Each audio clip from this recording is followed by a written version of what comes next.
I'm David Archuleta. People see me and know me for the accomplishments I've had, but they don't always see the fears and things I had to overcome along the way. I mean, one time I met with the doctor. He told me I had vocal paralysis and that I might not even be able to sing again and have difficulties the rest of my life. But I think it's like anything else in life. You just put one foot in front of the other and take that first step. And then the rest just kind of followed. So I'm introducing the story of a crazy good piano player who had this big unexpected challenge happen to him too. He could have stepped back, taken a break, but he had the courage to go forward instead. And he definitely succeeded.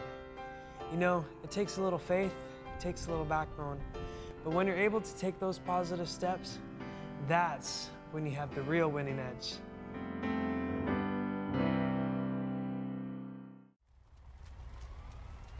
After the fire, you have to realize everything was gone, and so just all you had in life basically was what you had that you were wearing when you ran outside. The things that you don't really think about not having, to have those gone, it's kind of a very shocking experience.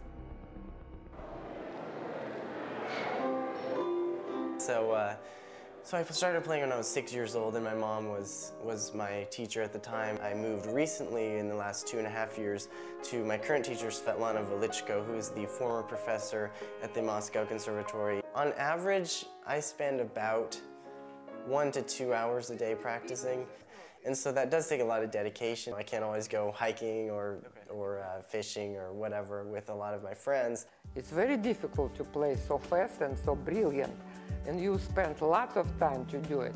But most important for Russian School of Music is to give what's composer meaning by soul, how to express feelings of spirit of peace, Micah was preparing last year for play in Alaska State competition for senior division. I prepare for a competition in several ways, of course by practicing, but then mentally I definitely go in with a lot of prayer. Personally, for me, prayer is something that gives me an extra edge.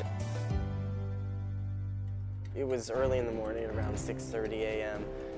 I was lying in bed, and all of a sudden I kind of opened my eyes to this, again, a surreal red glow. I immediately jumped out of bed and yelled fire, and so we ran downstairs and we all rushed outside. By the time they got there, the house was approximately 75% engulfed. In the fire, I lost 3 pianos that we had in the home.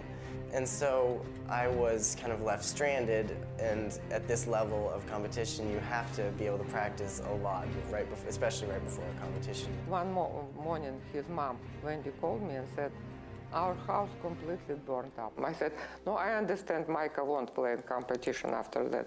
She said, "No," he said, "he will."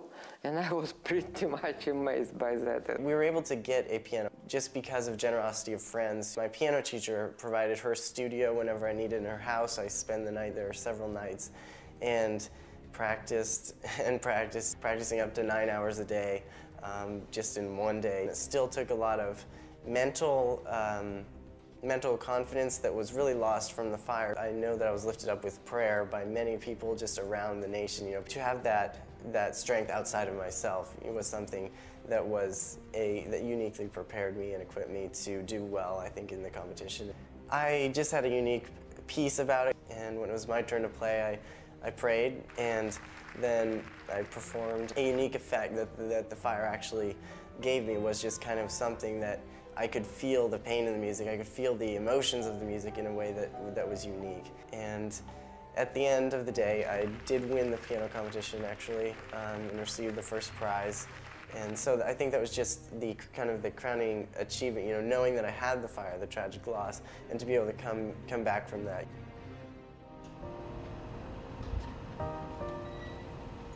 Well, I think today's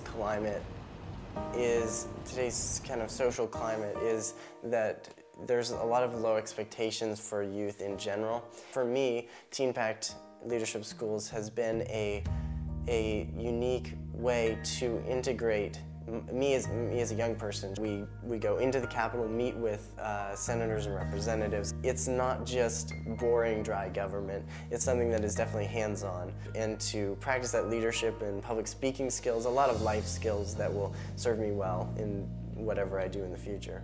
He's an excellent student. He always came prepared for class. Not